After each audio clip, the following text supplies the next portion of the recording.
വരവ് ജോജു ജോർജ് നായകനായി ഷാജി കൈലാസ് ഡയറക്ട് ചെയ്ത് പുറത്തിറങ്ങിയ ചിത്രം. ഇത് പ്രൊഡ്യൂസ് ചെയ്തിരിക്കുന്നത് നൈസി റജി, മ്യൂസിക് ചെയ്തിരിക്കുന്നത് സാംസി, റൈറ്റ് ചെയ്തിരിക്കുന്നത് AK സാജൻ, പിന്നെ editor Sameer Muhammad and DOP S Saravanan. പിന്നെ ഇതിൽ ഒരുപാട് ആക്ടേഴ്സ് ഉണ്ട്. ജോജു ജോർജ്, അർജുൻ അശോകൻ, മുരളി ഗോപി, ബൈജു സന്തോഷ്, ബാബുരാജ്, വാണി വിശ്വനാഥ്, അഭിമന്യു ഷമി തിലകൻ, ഇങ്ങനെ ഒരു പറ്റം അസീസ് നെടുമങ്ങാട്, ഒരു പറ്റം ആക്ടേഴ്സും ഉണ്ട്.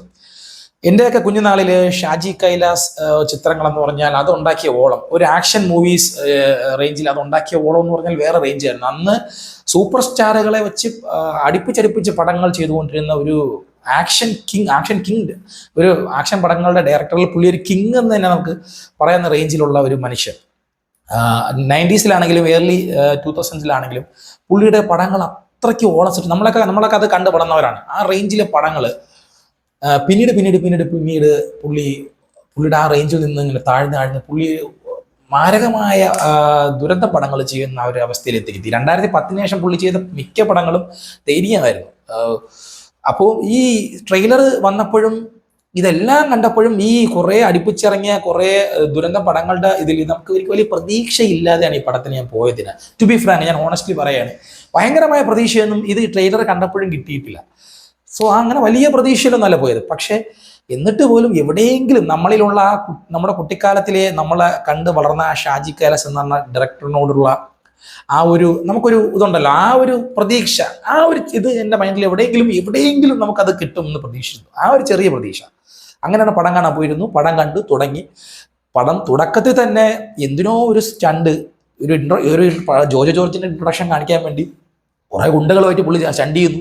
അത് സ്റ്റണ്ടൊക്കെ ചെയ്തിരിക്കുന്നത് 6-7 പേരുണ്ട് സ്റ്റണ്ട് മാസ്റ്റേഴ്സ് ആയിട്ട്.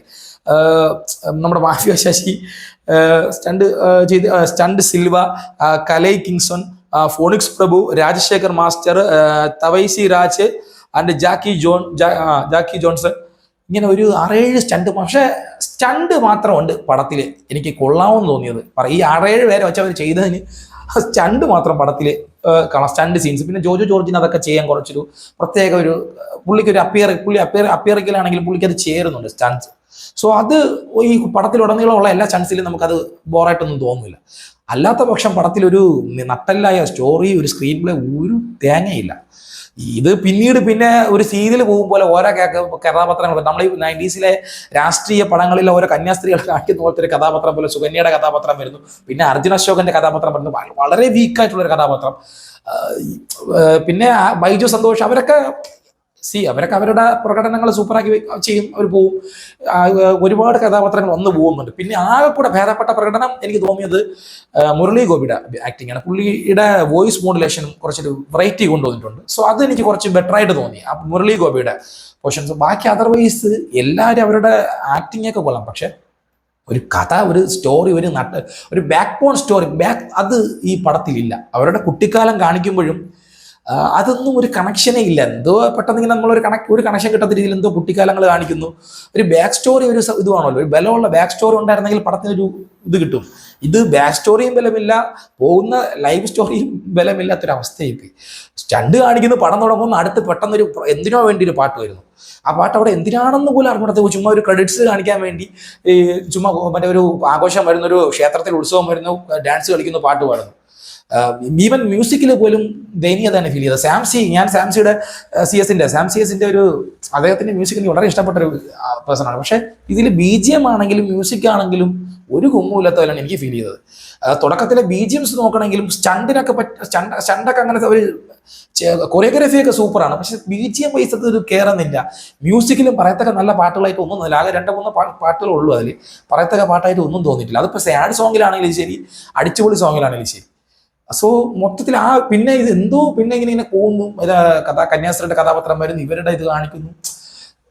ഈ ഷാജി കൈലാസിന്റെ നമ്മുടെ പണ്ട് കണ്ട പടങ്ങളുടെ ആ കുറച്ചെങ്കിലും എന്തെങ്കിലും കിട്ടുമെന്നുള്ള പ്രതീക്ഷയും ഫസ്റ്റ് ഹാഫിൽ തന്നെ എനിക്ക് പോയി. ഫസ്റ്റ് ഹാഫ് എന്നല്ല, പടം തുടങ്ങി ഒരു 5 മിനിറ്റ് കഴിയുമ്പോൾ നമുക്ക് മനസ്സിലാവും അത് ഇനി ഒന്നും പ്രതീക്ഷിക്കേണ്ട ആവശ്യമില്ല. ആ പ്രതീക്ഷയും പോയി എന്ന് നമുക്ക് തോന്നും. പിന്നെ സെക്കൻഡ് ഹാഫിലേക്ക് വരുമ്പോൾ വാണി വിശ്വനാഥിനെ കൊണ്ടുവരുന്നുണ്ട്. വാണി വിശ്വനാഥിന്റെ ക്യാരക്ടറൊക്കെ എന്തിനാണെന്ന് ഒരു തോന്നിപ്പോയി. അതും അതിനെ കൂടുതൽ കുളവാക്കിയത് പോലെയാണ് ഫീൽ ചെയ്തത്. ആന്ധ്രയിൽ നിന്ന് വരുന്ന ഒരു മേലുദ്യോഗസ്ഥയെ ഒരു പോലീസ് ഓഫീസറായിട്ടാണ് വാണി വിശ്വനാഥിനെ കാണിക്കുന്നത്. മലയാളം നേരെ വണ്ണം സംസാരിക്കാൻ അറിയാത്ത രീതിയിൽ മലയാളം പറയിപ്പിക്കണം. അത് പുള്ളിക്കാരത് പറയുമ്പോൾ അത് കറക്റ്റ് ബോറായിട്ടാണ് ഫീൽ ചെയ്തത്. മലയാളം അറിയാന്നുള്ള ഒരാൾ മലയാളം അറിയാത്ത രീതിയിൽ സംസാരിക്കുന്നത് പോലെയാണ് എനിക്ക് ഫീൽ ചെയ്തത്. അതെന്തിനാണ് അങ്ങനെയൊക്കെയുള്ളൊരു ഇതൊക്കെ കൊടുക്കേണ്ട ആവശ്യം എന്തായിരുന്നു എന്നാണ് ഞാൻ ചിന്തിച്ചത്. അല്ലാതെ തന്നെ നോർമലി പ്രസന്റ് ചെയ്യാമായിരുന്നു. പുള്ളി അങ്ങനെ അവരെ കഥ ബാബുരാജിന് ഒരു നെഗറ്റീവ് റോളുണ്ട്. ബാബുരാജൊക്കെ നന്നായി ചെയ്തിട്ടുണ്ട്. ഷമ്മി തിലകന്റെ മകൻ പുള്ളിക്കാരനും പിന്നെ കുറെ ടെററായിട്ടുള്ള സീന് കാണിക്കുന്നതിൽ മാത്രം, കുറെ ക്രൂവൽറ്റി കാണിച്ച് അതൊക്കെ കാണിക്കുന്നതിൽ മാത്രമാണ്. അത് മാത്രമേ ഉള്ളൂ പടത്തിൽ സെക്കൻഡ് ഹാഫിൽ പിന്നെ എടുത്ത് പറയാത്തൊക്കെ ഉള്ളൂ. ഒരു ക്രൂവൽറ്റി അങ്ങനെയുള്ള സീൻസിൽ മാത്രമേ ഒരു തമ്മിൽ ഭേദം തൊമ്മൻ എന്നുള്ളൊരവസ്ഥ കിട്ടിയത്. അല്ലാതെ സെക്കൻഡ് ഹാഫും ഫസ്റ്റ് ഹാഫും എല്ലാം ടോട്ടലി സത്യം പറഞ്ഞ ഒരു നമുക്ക് പിടിച്ചിരുത്താൻ എന്നുള്ള ഒന്നും സിനിമയിൽ ഇല്ല എന്ന് പറയേണ്ടി വരും. ടു ബി ഫ്രാങ്ക് നിരാശയായിരുന്നു പടം. എന്തെങ്കിലുമൊക്കെ ഉണ്ടാവും എന്ന് പ്രതീക്ഷിച്ചപ്പോൾ ഒന്നുമില്ലാത്തൊരവസ്ഥയിലേക്ക് പടം എത്തിച്ചു. തിയേറ്ററിലും ചെന്നപ്പോൾ തന്നെ സത്യം തിയേറ്ററിൽ ചെന്നപ്പോഴും ആളില്ല. ഒരു 10-20 പേരൊക്കെ ഉള്ളു. അപ്പോഴും ആളുമില്ലേ എന്ന് നമ്മൾ ചിന്തിച്ച് പിന്നെയും നമുക്ക് കാണാം എന്തെങ്കിലും ഉണ്ടാവുന്നത് കാണാമെന്ന് വെച്ചപ്പോൾ ഒന്നുമില്ലാത്തൊരവസ്ഥയായിരുന്നു പടത്തില്. സോ ഇതേ എനിക്ക് പറയാനുള്ളൂ. വരവ് എന്ന സിനിമയെക്കുറിച്ച് ഇനി കൂടുതൽ പറയാനൊന്നും ഇല്ല. സോ ഇതാണ് വരവ് എന്ന ചിത്രത്തിനെ കുറിച്ചുള്ള എൻ്റെ റിവ്യൂ. നിങ്ങൾ എന്തായാലും പടം തിയേറ്ററിൽ പോയി വാച്ച് ചെയ്യൂ. നിങ്ങളുടെ അഭിപ്രായം കമൻ്റായിട്ട് രേഖപ്പെടുത്തൂ. സോ അതിനു മുമ്പ് എൻ്റെ ഈ ചാനൽ നിങ്ങൾ ആദ്യമായിട്ടാണ് കാണുന്നതെങ്കിൽ സബ്സ്ക്രൈബ് നിങ്ങൾക്ക് ഇഷ്ടമാവുന്നുണ്ടെങ്കിൽ സബ്സ്ക്രൈബ് ചെയ്യുന്ന കാര്യം ഒന്ന് പരിഗണിക്കണം. വെറും 50 സബ്സ്ക്രൈബർ മാത്രമുള്ള ഒരു ഹതഭാഗ്യനാണ് ഞാൻ. സോ ഇനിയും ഇതുപോലുള്ള റിവ്യൂസ് ചെയ്യാൻ എനിക്കൊരു പ്രചോദനമാവാൻ വേണ്ടി നിങ്ങൾക്ക് ഇഷ്ടമാവുന്നുണ്ടെങ്കിൽ നിങ്ങൾ എൻ്റെ ഈ ചാനൽ സബ്സ്ക്രൈബ് ചെയ്യുന്ന കാര്യം പരിഗണിക്കണം. അടുത്ത മറ്റൊരു ചിത്രത്തിൻ്റെ റിവ്യൂയുമായി നിങ്ങളെ സന്ധിക്കും വരയ്ക്കും വണക്കം.